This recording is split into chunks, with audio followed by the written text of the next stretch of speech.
Hello and welcome to the Mastermind, Body, and Spirit Show. I'm your host, Matt Belair. Today's guest made his New York conducting debut at Avery Fisher with the Pro Art Chorale and Orchestra. He was soon invited to conduct operas in 2 successive seasons at the Mostly Mozart Festival at New York's Lincoln Center. Thereafter followed long, successful tenures as music director of both the Stamford Symphony in Connecticut and the Jacksonville Symphony in Florida. Guest conducting invitations came from the National Symphony, the Opera Theater of St. Louis, the Detroit Symphony, and many others. Abroad, he has recorded with the London Philharmonic and conducted at both the Prague Spring Festival and the Beijing Festival. He is the creator of the music paradigm, which has taken him to the podium over 90 different orchestras before hundreds of different organizations in 23 different countries. Many of those lessons learned on this journey are presented in his book, Maestro, A Surprising Story About Leading by Listening. Welcome to the show, Robert Nierenberg. Roger Nierenberg. Oh, did I say Robert? You did. Oh my goodness, I am sorry about that. I'm glad you corrected me. I was getting through the bio and I butchered it terribly. Well, You did beautifully. well, it's nice to have you on the show. I Great. looked at your work and, we were discussing a little bit before we came on. I've never had somebody in your genre of music before, somebody in the orchestra. And I feel like I am not a music expert by any means, but I feel like the orchestra is almost like the pinnacle of what would be classical music, very educated, very hard to do, like piano and all those instruments take years to master. So why don't you tell us a little bit about your background, your journey, and we'll get into all the things you're working on, including the music paradigm, which seems incredibly interesting. Well, first, let's just say a couple of words about the orchestra, as long as you mentioned it.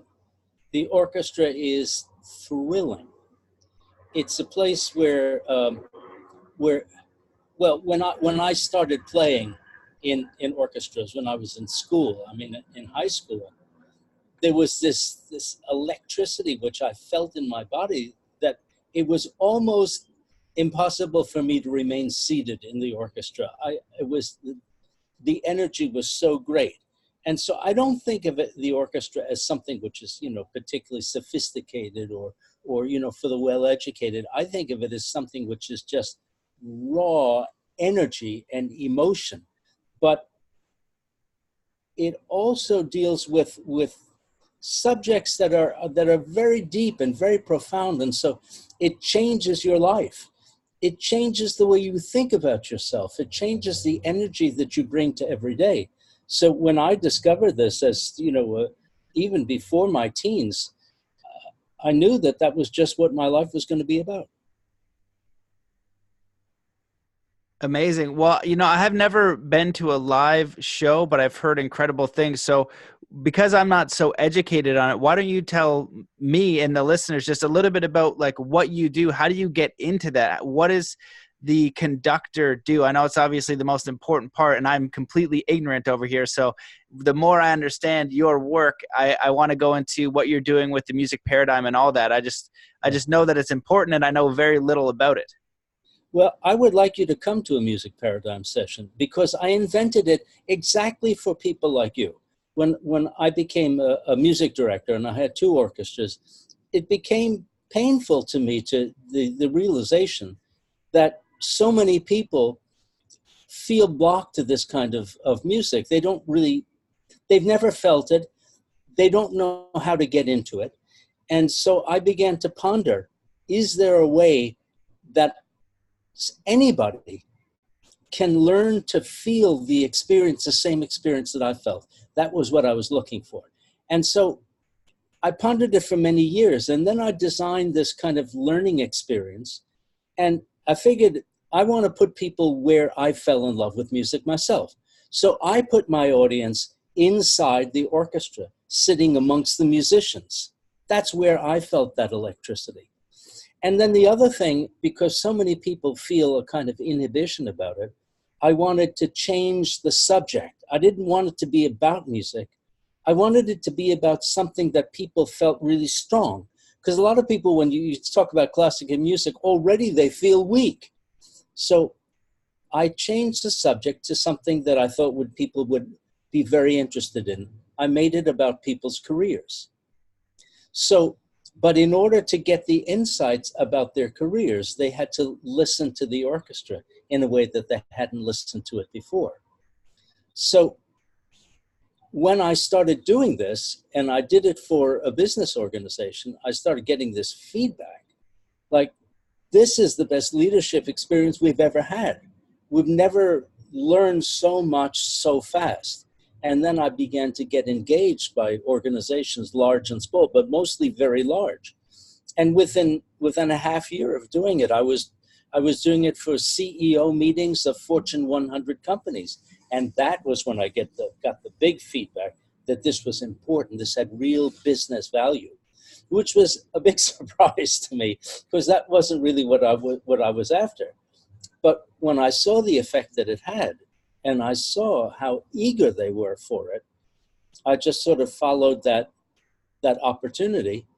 And what opened up in front of me was a kind of a second career. And so that's what I do now. I do presentations for organizations, and I do them all over the world, many different kinds of organizations. And so, that's really fascinating. Obviously there's an incredible power to music and just experiencing music and being involved in music.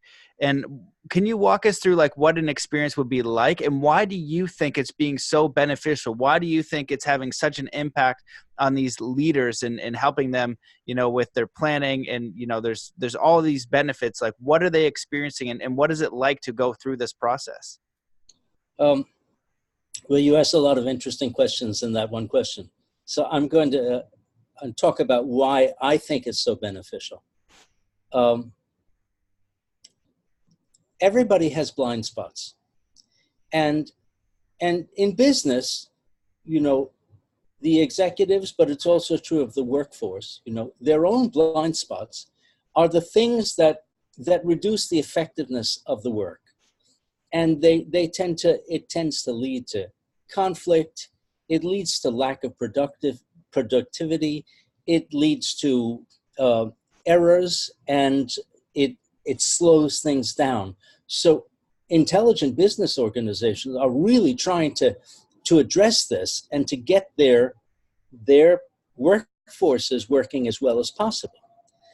But it's very difficult to introduce this, because most people, especially the really successful people, but it's true for everybody, people don't like being told what to do and how to do it better, because they tend to blow it off.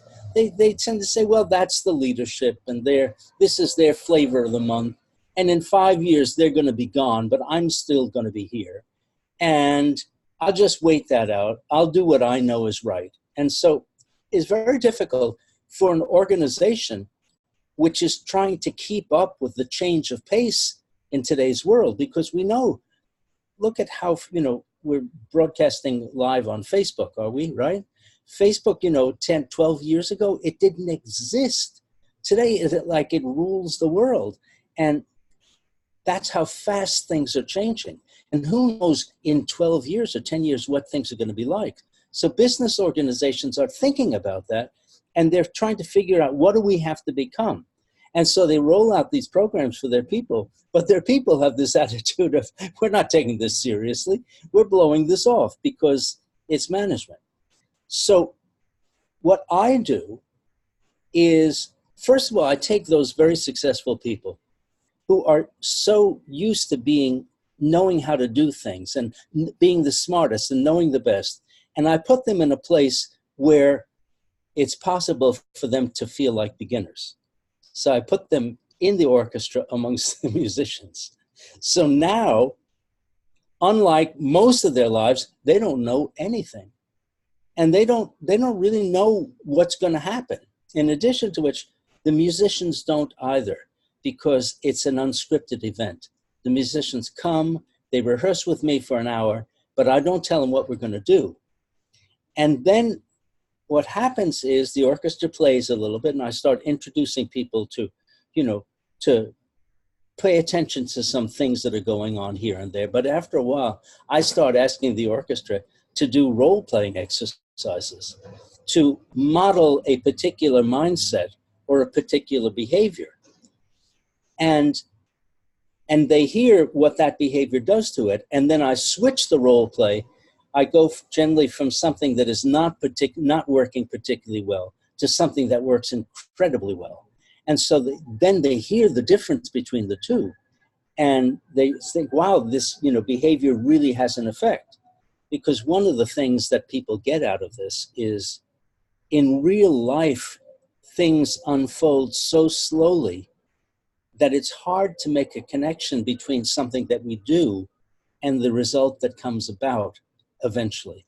But in music, it all happens really fast. So you do a behavior, immediately you hear what it is. So it becomes a kind of a space in which it's much easier for people to connect dots than it is in real life. So they start to see, by these role plays, they start to connect dots in ways that's very satisfying, and very gratifying. But also because I'm customizing these role plays around that particular organization, and I've consulted with them.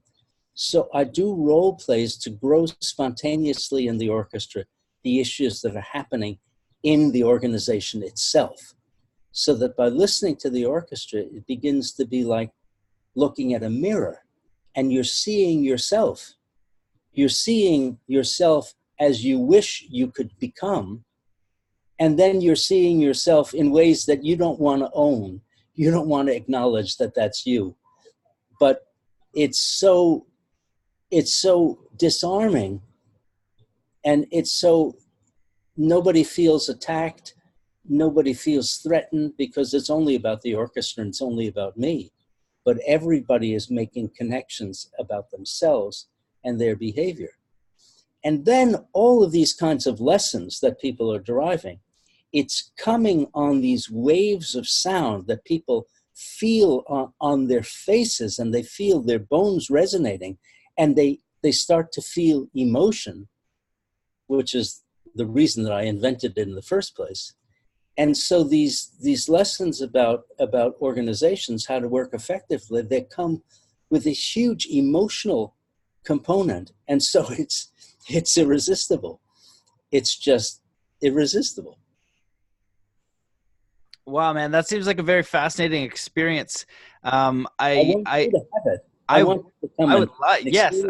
I'm up in Canada right now, so I'm not too far from New York. We're actually looking to make a trip down there. So if I'm coming your way, I would absolutely love that. So for clarity, I have a lot of questions for you. One of them is, do you see an application for this in schools? And I would also love to hear your perspective on music in schools, because I think that the music budget in a lot of schools this is a bit kind of off topic, but on topic, because I think it's important. Music experts who see the power of what this can do. When you're explaining it to me, the way that my mind processes this is it's a little bit like sport, because I have a sports background, only in the sense that it gets them out of their head in a way. There's something bigger than them. Right? There's all these other elements, putting them almost into a meditative state. People don't know how to clear their mind, but you're adding another element in there to allow for something bigger to come through. So can you either touch on any of those and explain exactly what the process is like? Like, are you suggesting you have a dialogue between people and then the orchestra is playing behind you, or you give them like role plays and then they're trying to play instruments with a role that you've given them? No, only the professional musicians play the instruments. They don't play at all. But I'll give you an idea of a role play. There was a large organization that was undergoing a big transformation, a real huge and risky transformation, but they knew they had to do it. But they figured they gave themselves 7 years runway time in order to prepare for when they were going to launch this. And they said the only way this is going to work is if our leaders really get behind it and they enroll the rest of the workforce, because otherwise it'll never change. Big organizations are hard to change. So they put the entire 5,500 top leaders of the organization, gives you some idea of the size of it, through this experience with me in groups of like 500 at a time. And one of the things that they wanted them to understand is that if you're the type of, well, leaders tend to be people who are good at solving problems. But if you're the type of person, if you see a problem and you solve it, that's not going to be enough to transform it. You have to be able to enroll people in something that hasn't yet happened, and to connect with them and get them to envision something that hasn't happened. So I designed the following role play. So I said to the orchestra, I already demonstrated there are a couple of principal players sprinkled around the orchestra: the principal trumpet, the principal trombone, the principal oboe player, the principal cello. I said all the principal players in this run-through we're going to do now are going to be completely devoted to this and we give everything to this performance. But the rank and file, the 80% of the rest of the workforce, is going to do as little as possible without getting caught, which causes a lot of laughter because nobody ever asks them to do that. But they laugh, and then I raise my baton to conduct, and the orchestra plays, and it sounds fine. It sounds good. And after a while, a minute or so, I stop and I say, I see all the surprised expressions. I bet you thought that was going to be bad, and I could see on your faces that you were thinking, I'm trying to hear the dysfunction. I don't hear dysfunction. But I said, why should this surprise you? Because we all know that this is the way most organizations work. That this great reservoir of talent and ability is never drawn on. And people are giving much less than they could because the organization doesn't know how to draw on it.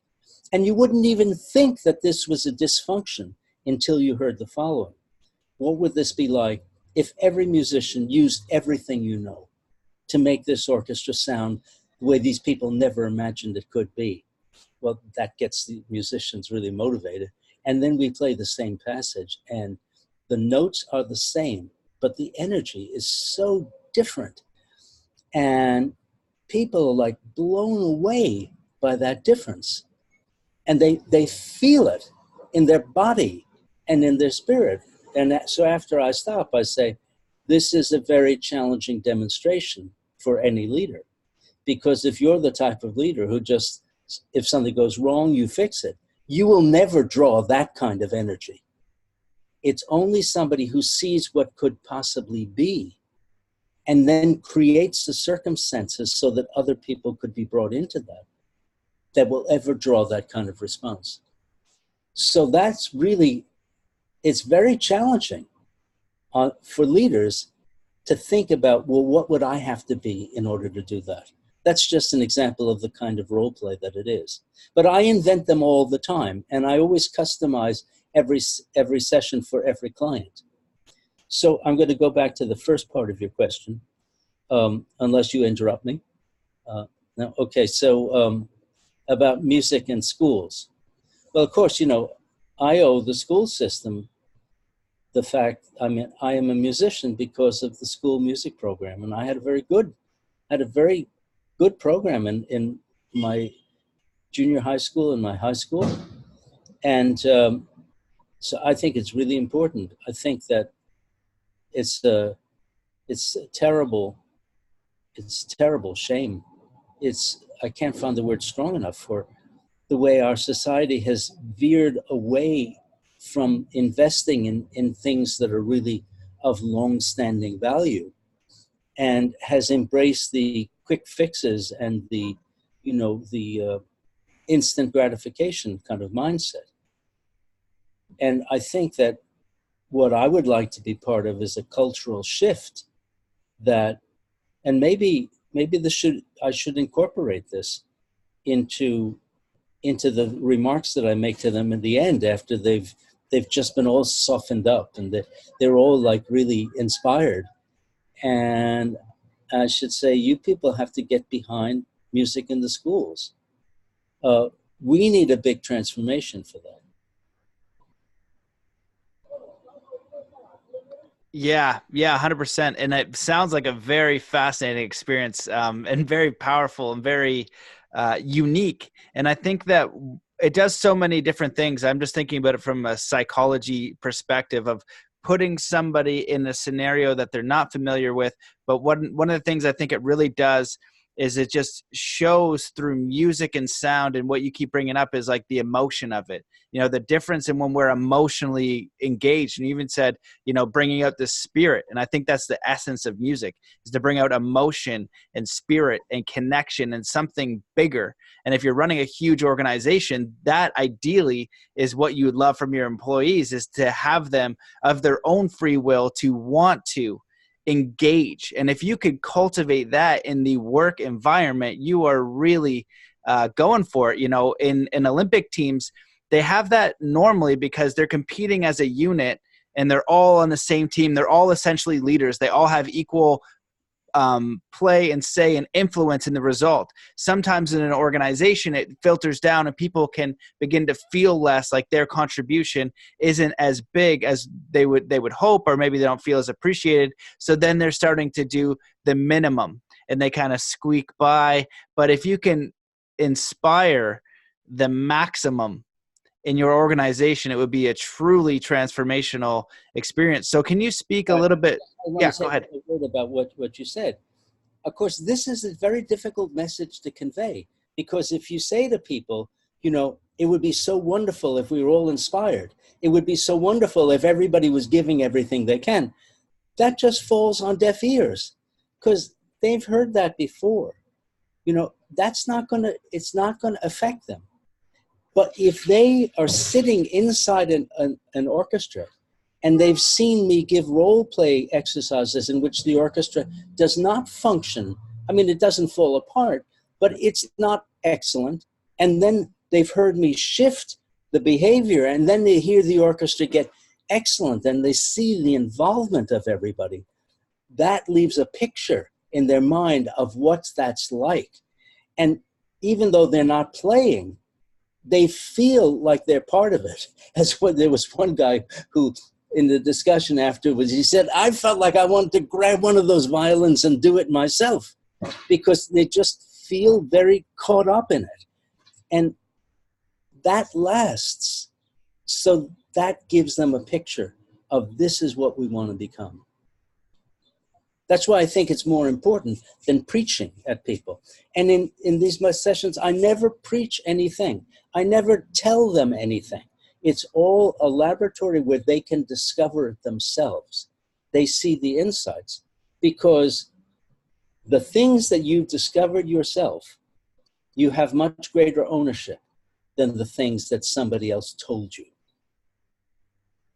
Yeah, 100%. It definitely sounds like you're creating a strong and I'm trying to find the word for it, but just a very conducive environment for accelerated learning. And that's exactly what it is. It's an environment for accelerated learning.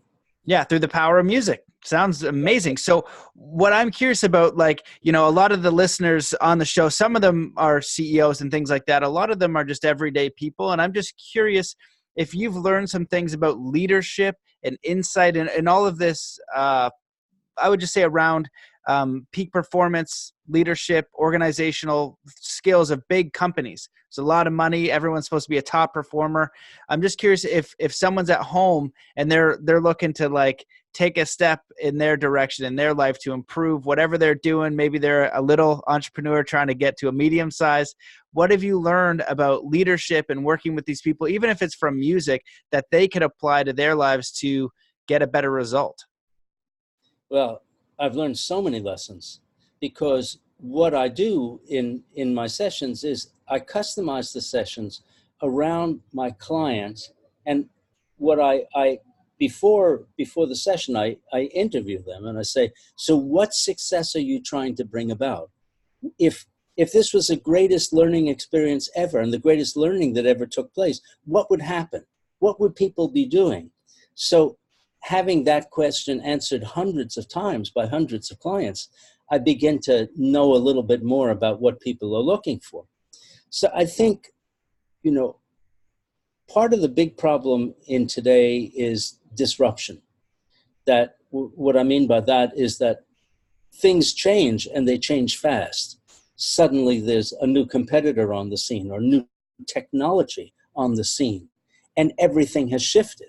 Or suddenly one of your major clients has shifted the way that it wants things done, and you have to redesign your operation in order to fit that. That change is fast, and it's a race for who can change the fastest and the best. So people talk a lot about organizational agility, the ability to respond quickly and respond effectively. So one of the things that I've learned is that leaders who think that the fastest response is the kind of response that works really well in a crisis, like let's say a fire breaks out and the building has to be evacuated. When under those circumstances, you want somebody who is with superior knowledge to give instructions, clear instructions, and get everybody out. That's what you want. But when you want innovation, when you want new ideas, when you want people to be more engaged in the whole process, that kind of command and control that's so effective in some situations actually kills the ability to get everybody involved.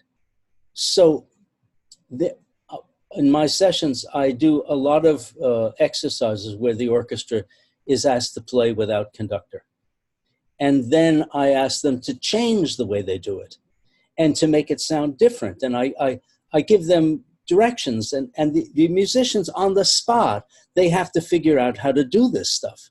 I ask them, what if this were by a different composer? How would it sound? Well, they haven't been rehearsed in that. Nobody ever asked them to do it. They have to make it up on the spot. And what the people see is that the orchestra has a tremendous ability to do that. And that ability can apply even when there's a conductor. That degree of engagement and that making everybody connect together. So that's one of the big lessons, that you try to get people to connect with each other. But leaders often like to feel like they're in the center of things. They like to feel like they're the switchboard through which all this communication comes. But that slows things down, and it's just not as much fun to collaborate with your coworkers when the leader's involved. You want to be able to initiate and go to them yourself. And you want the leader's support. You want the leader to provide resources and to facilitate what it is that you're trying to do. That's one lesson. Well, I imagine that there are many, and that's a great one right there. And you also wrote a book. It's called Maestro, A Surprising Story About Leading by Listening. Yes? And you even won a prestigious award. I was astonished because, I'm not a writer, I'm a musician. But so many people were asking me to write about this. And so I had a contract, and I found that it was extremely difficult to write about music and to write about these ideas. So it took me a long time, but finally when it was published, it won an award for the best leadership book of that year from an organization that specializes in business books. So I actually was really proud of that achievement. And I'll tell you just a little bit about the book. It's a story, it's a fable. It's about an executive who, he's been very successful. He's always been a great leader. So he gets promoted higher and higher. Then he gets promoted to the top level. And now the people that he's leading, they all know much more about what they do than he does. They've been in the organization much longer than he has. And the things that worked with his teams, they're just not working on this level. And he gets a warning that the word in the grapevine is that his division is not doing well, and it's because of him. And he's very confused. He doesn't know where to turn because he's only doing the things that have been successful before. But through his daughter's violin teacher, he gets introduced to a conductor who has this reputation for being a great leader. And he goes to watch him rehearse the orchestra. And he finds that what he knows, he can see that the conductor is amazingly effective, but he can't see how he does it. And so he wants to talk to him. So he starts having conversations after each rehearsal. And the conductor explains his ideas about leadership. And they are completely different than this executive's idea. And he kind of resists it because it's not the way he was taught. But over time, he comes to see that another way of leading can be much more effective. And it relates to the thing that you want to learn about conductors, because conductors, they're responsible for all the sound, but they don't make any sound themselves. They can't actually affect. They can't make the orchestra play. They can't force it to play. If they try to give directions and prescribe, do this, do that, they just kill the orchestra. Everybody gets demoralized. Everybody stops listening. They start not paying attention to the conductor. What the conductor has to find a way of awakening people's curiosities about each other and about the possibilities of what they could do, so that they gravitate towards and choose the idea that the conductor had. But it's not because he's telling them. It's because somehow he's making it clear that they could see and choose it themselves. What you're sharing really reminds me of Zen philosophies. You know, it's kind of like teaching without teaching and things like that, and really just inspiring the knowledge to come from within and you know, lead by example, but also giving that person, that student or that coworker or that person an opportunity to be their best without you telling them, just creating the environment for them to do so, to give them that nudge in that space. And then also the trust to be able to do it themselves. I remember reading a book a long time ago by Robin Sharma, The Monk Who Sold His Ferrari. And one of the principles that he shared was that leadership, the number one motivator of people is not money or anything like that. It's appreciation. And it seems like your ideas on leadership are a little bit out of the box, a little bit not common, not the mainstream. And I think that they're very important. What I'm curious about is, how would you recommend, it's kind of two questions, that an individual learns from these principles of leadership to improve their own life? And if you're leading people, how would you recommend, maybe they don't have an orchestra, they have their little mom and pop shop, they've got different situations. What would you offer them to cultivate the environment that you're creating for these experiences for these CEOs and companies? Well, that's a very rich question that you asked. And obviously, I can't provide a Band-Aid, just put on this Band-Aid and it'll stop bleeding. But my book is for people like that. There are videos that I make that capture moments of what I do. There's my website that people could write to me with what they're struggling with, what they would like to find another way of handling, because that happens at the end of my sessions. We have dialogue and people pose various kinds of questions. And there are sort of principles that you could learn to apply. But I think the most important thing is an attitude of curiosity, experimentation, understanding that you don't master things quickly. And you have to become patient with yourself and your learning. But I like to say that everybody can improve their leadership.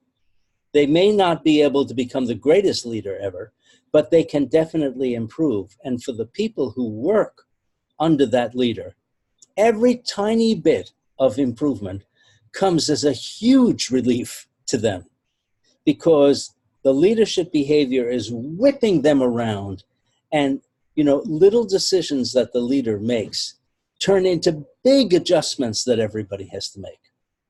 So every little improvement is very significant. And I write about this. I write blogs with little leadership lessons that I think are important. Seems like practical information.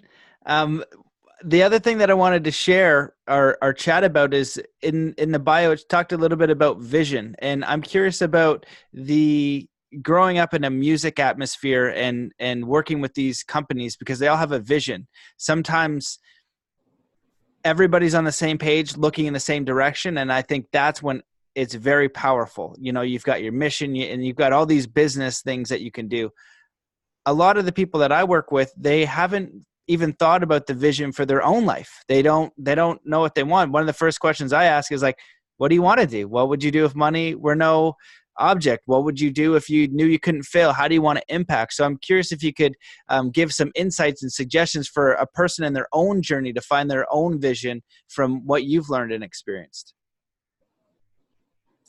Well, I would say that a lot of business organizations, big and small, are not so clear about their vision. And that's part of what I do is I try to crystallize it for them. I don't add any value, but I connect the dots in a different way for them, and I help them to see more clearly what it is that I hear them saying and what they really want. Now, how do you do that for yourself? Well, I don't have a quick answer for that. I have my real answer, but it's not a quick fix. You have to be willing to do some imagining work that takes time, but it doesn't necessarily produce any results. And of course, conductors and composers and creative artists, they do this all the time. There's the blank page. There's the blank canvas, you know, and now what are you going to fill it with? So we get very used to living that way. But I still, and I was doing this today, I'm conducting a piece tomorrow and I'm trying to crystallize for myself what the vision of that piece is. And I came up with this great idea today, and it was related to painting. It was related to Italian Renaissance painting and the chiaroscuro of the lightness and dark, and how the painters make this canvas into a three-dimensional space through the use of light. That by light, you can tell what's close and what's not so close and all that. And there's something like that in music also. And that's an idea I never had before in my life, but it came to me today. So when I'm doing this kind of probing into the void kind of work, it always feels to me like a waste of time. It always feels like, you know, I could be solving so many problems. I could be writing so many letters. I could be writing, you know, a speech. I could be working on things. It always feels like it's a waste of time. And so my experience is that a lot of people don't do it because they don't see the value.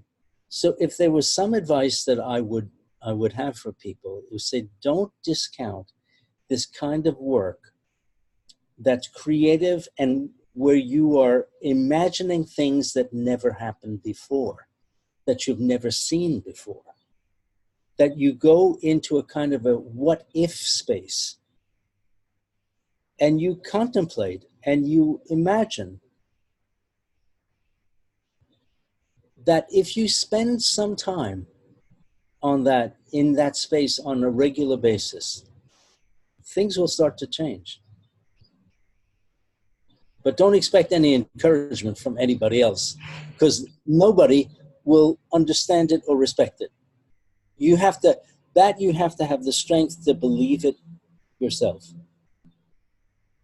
Yeah, absolutely. And I'm glad you gave your truthful answer, because there really is no quick fix. And I think that's something when communicating with people that they don't do. It's that simple. I think that the way that the world is kind of built right now is very fast paced, very treadmill, very wake up, get things done. And we're not giving ourselves enough time to just think for a moment, to create that space, to imagine, to explore our minds, and then all that action during the day. If you're going to spend all day doing a task, you should probably spend at least, 5-10% exploring what it is that you're building, and if it has meaning and if it has value to you. And that I feel from talking to a lot of different people, coaching a lot of different people, when I ask them the question, what would you like to do? They haven't done any time thinking, reflecting, contemplating, drawing it out, and just imagining. And it's so critical, but it's a necessary step. You can't kind of pass go and collect 200 if that isn't a part of your process, because it's going to define your life and your vision and the way that you're going. In addition to which, it's not the truth. You know, you're talking about, students of Zen. And we know that most people live in what is it called? It's an illusion. It's not the truth about things because the way they conceive of the world, it's static, that tomorrow is going to be the same as yesterday. This task is going to be the same thing. The result is going to be the same thing that I did before. Whereas the reality of life is so much more fluid and so many more possibilities, but we become blind to that because we become so intentional in the way we use our consciousness and our focus that we don't see what's really going on, often until it's too late and we don't have any of life left to live. And I think it's the people who come close to losing life who have the chance. They get this chance if they can still live to see it with fresher eyes. Yeah, absolutely. There's a lot of cases where people will, what do they call it? Like the midlife crisis, right? Sometimes they'll wake up and just be like, what the heck is going on? And sometimes it'll be an illness or it'll be a loss in the family. And that's the thing that kind of snaps them out of that habitual thinking and this, hamster wheel train track that they're on, feeling like this is the way that they're going to go and there's no change. But when you take a pause and you really connect, like you said, I love that. It's not the truth. It's like once we've done it once, we're setting it up forever, to infinity, when really the truth is that it is fluid. And if you pay attention and you look around, life is really special and magical and changing all the time if you are giving yourself that opportunity to view it like that. It's a great point. Of a college roommate of mine who, in his junior year, his girlfriend dumped him, and in a not a graceful way. And he described the way he felt. He was walking around campus and he felt like everybody that he passed, every single person knew that she had dumped him. That was what he experienced. And they were laughing at him. And that's the lie. That lie is a projection out onto the world of some mind thing that we have. And it's all basically we're always trying to just protect ourselves and keep ourselves safe. But a lot of times you have to embrace, if you want to grow, you have to embrace the place where it's not safe. You have to be able to go there, have faith that you're not going to get hurt just because it feels dangerous. And explore, and don't try to control what's going to happen. See what's going to happen and go with it. All this stuff it makes for good leadership too, if I had enough time to explain in what way. Again, if you wish. Those points are super relevant, and you're really grounded in the sense of knowing, like I think a lot of young people, I still consider myself to be young, but you've got like, you are young. Oh yeah, thanks. 30, 35, and there's a generation of 20, 25 coming in, and they really are reading a lot of stuff on, let's say, entrepreneurship, success, all these different things. And what you're sharing from working with some of the leaders, super successful people, that there is no quick fix. It's more of a simple process. There's more about awareness. There's more about questioning. And I like how you said spirit, but there's also another thing that we've kind of touched on a few times, was just the listening aspect. I'm just curious if you could talk about that a little bit, because from my perspective, in you've got the one idea that you've talked about is being aware, watching it unfold and being a part of it, and having the courage to, take those actions into places that you're afraid of. I think that's really important. The other part of that observation is listening. And if you can tune in and improve those two aspects, I think those are ones that many people have a high degree of I'm phrasing this terribly. I'm trying to say they have a lot of room for improvement. There we go. Most people have a lot of room for improvement for listening. So I'm wondering if you can share and talk about that. I had so many thoughts while you were saying that. I kind of lost track because I had something important to say, but maybe it'll come back to me. You'll find it. I can go through my rant again if you want to kind of.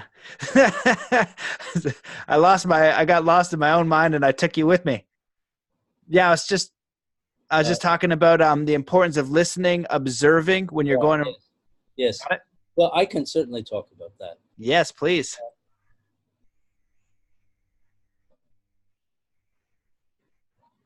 You need some degree of self-confidence in order to listen. Because while somebody is speaking, if your mind goes to what do I think? What am I going to say? You detach from the person who's speaking, and you now created a barrier between yourself and that person. And people do that all the time, so that they don't listen until the end. They listen for opportunities to speak, and it happens in an instant, but we can learn to catch ourselves in that moment when we're making that transition and just say, hold on, I won't forget everything that I have to say.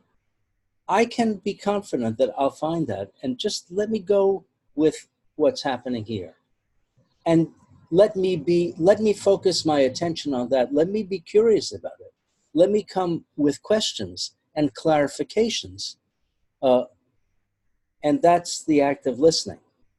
And I think if you want to improve the way you listen, I was practicing the piano today and trying to improve on that.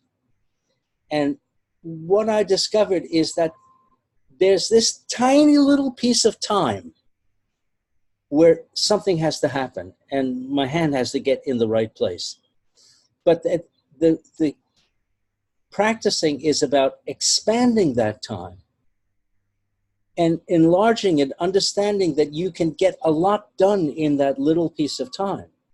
So I was thinking about coaching executives and trying to get that moment when they're about to detach and enlarge it and let them see that in slow motion. Let them see what that thought process is. So the next time it happens, they catch themselves at it and they don't go down the tunnel that they've always gone down, that they see there are a number of choices. And it comes from the process of slowing things down and being confident that you can follow these other things. You won't lose yourself. People don't listen because they're afraid of losing themselves. And they don't listen because they're trying to control the conversation. They just want to make sure that they're making a good impression, that, that's what causes people not to listen. Excuse me, I'm going to cough. Yeah.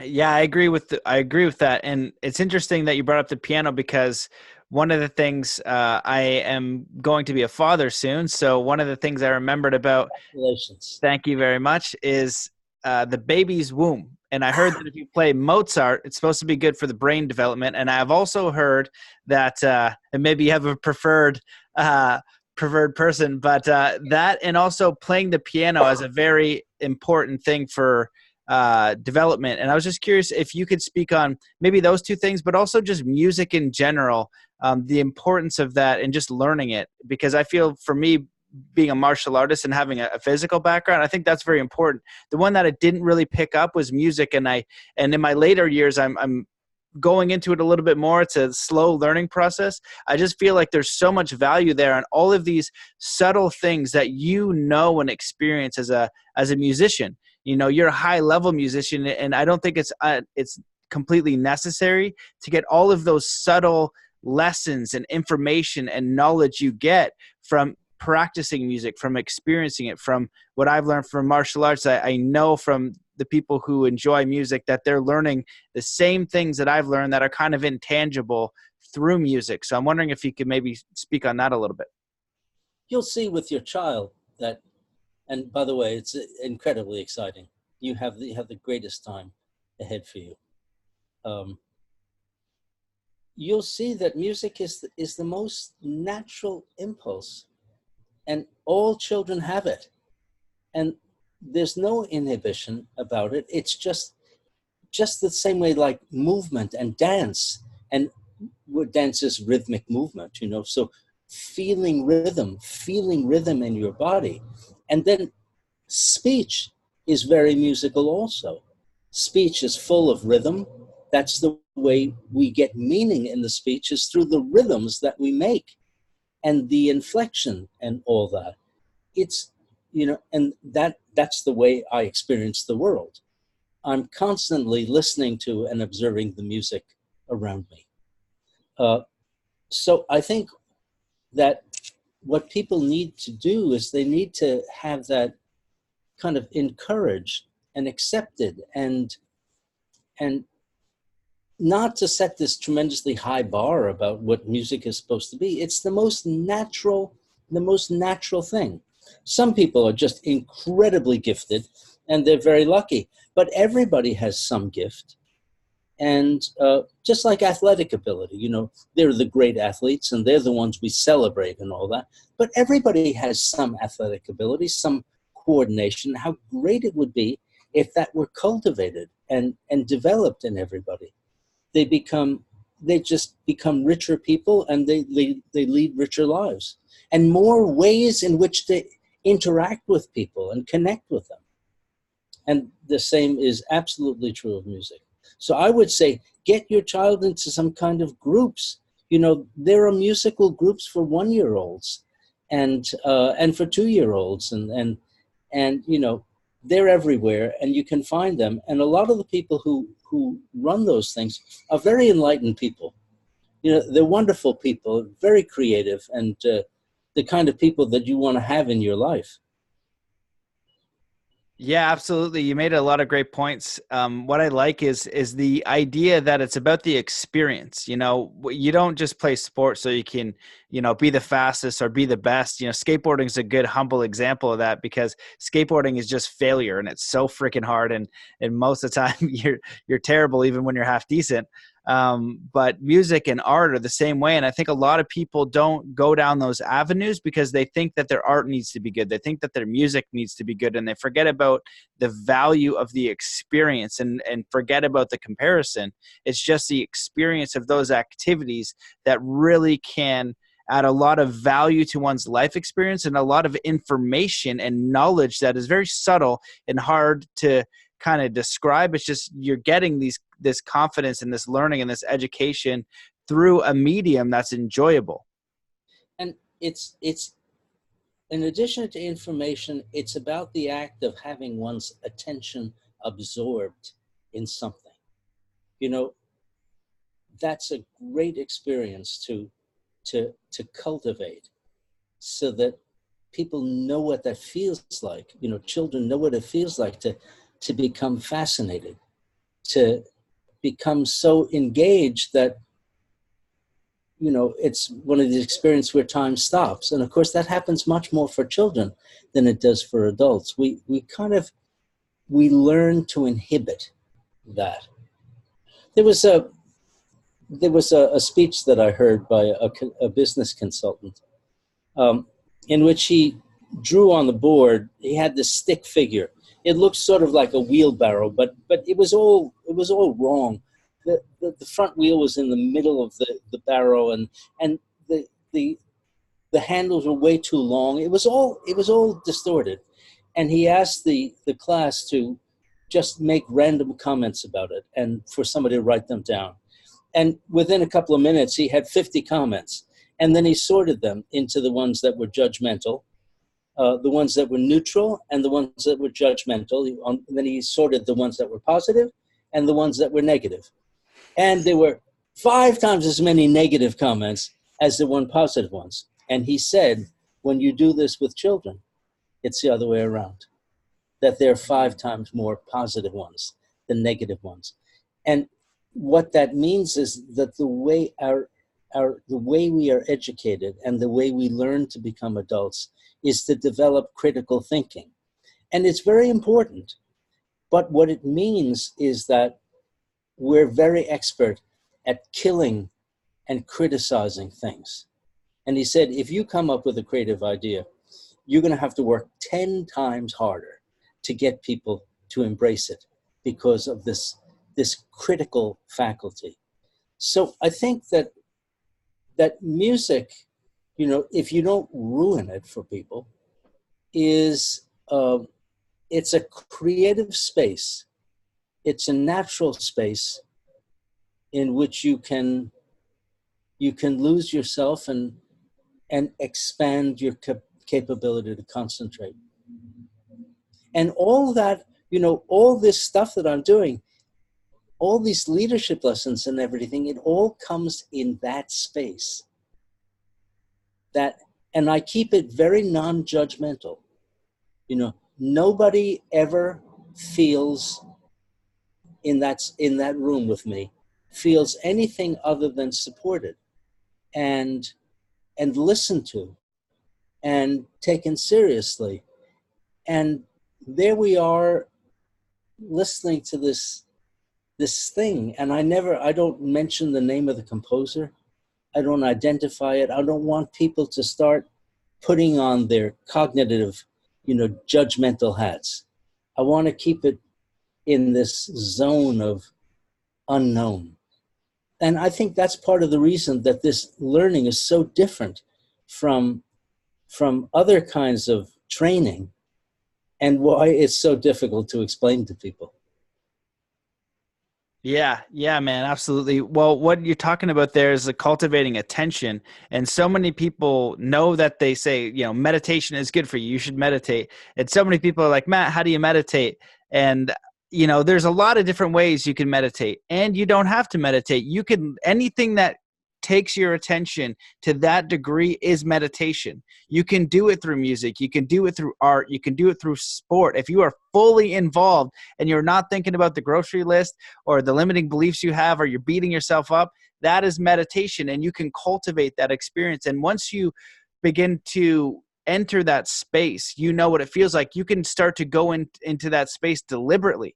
Sometimes you need some help, but you need to be able to identify that space, because that's literally a state of consciousness. People just think like the only state of consciousness they have is your task list consciousness, the fear one, the one that's critical, making things, whatever they're doing. But if you can meditate is one way, art, it could be even building something. It could be playing with your kid. It could be watching a kid. Who knows what it is? But if your attention can be fully absorbed, and that's where the accelerated learning comes in. And that's where the spirit comes in as well, I think, because, our consciousness, I call sometimes the little person. I used to call it the dumb brain. I'll rephrase that because it's not dumb. It's just so limited compared to the whole.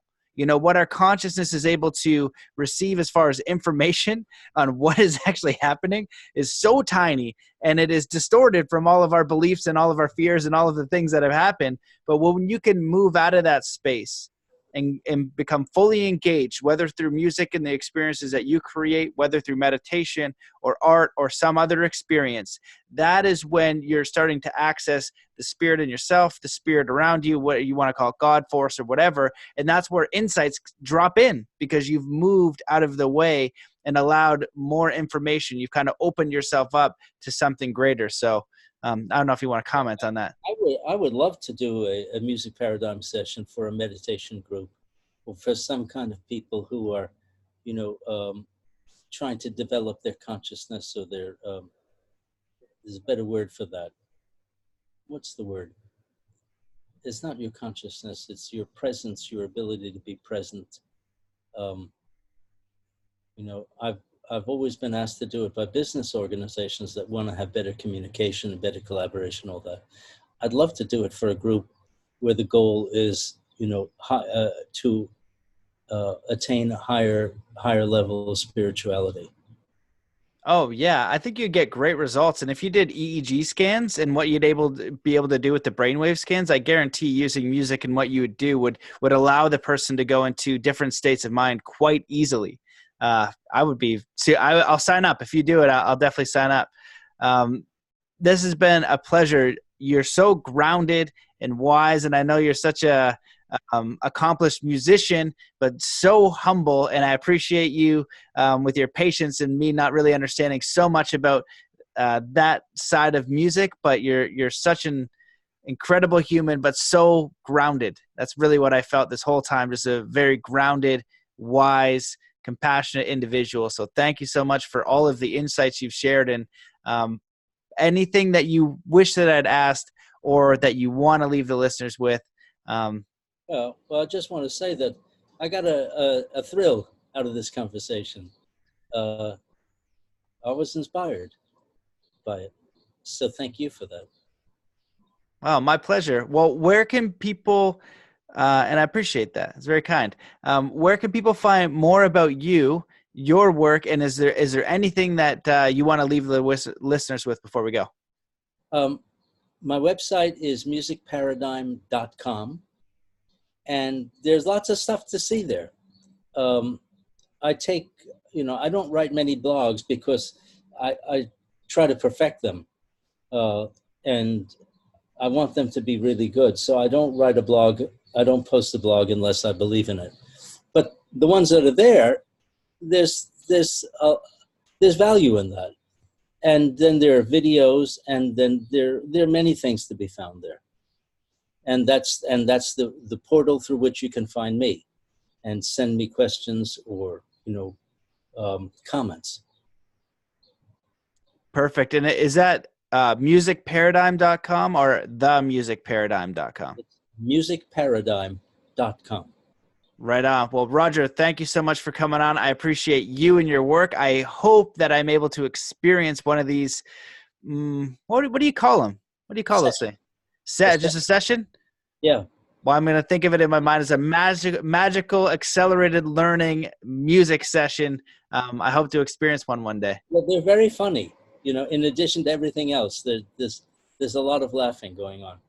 Yeah, I bet I can see that. I can sense the environment you create, a very open environment, and you let the guards down. And if you can cultivate that kind of space, a lot of fun and joy and information and all kinds of good stuff is going to come through that. And if we can learn how to cultivate more of those spaces all around the world, however they're done, have a massive impact. So thanks for you and your work and what you're doing. And I look forward to staying in touch. Thank you so much. My pleasure. See you, everybody. Thanks for listening. Bye.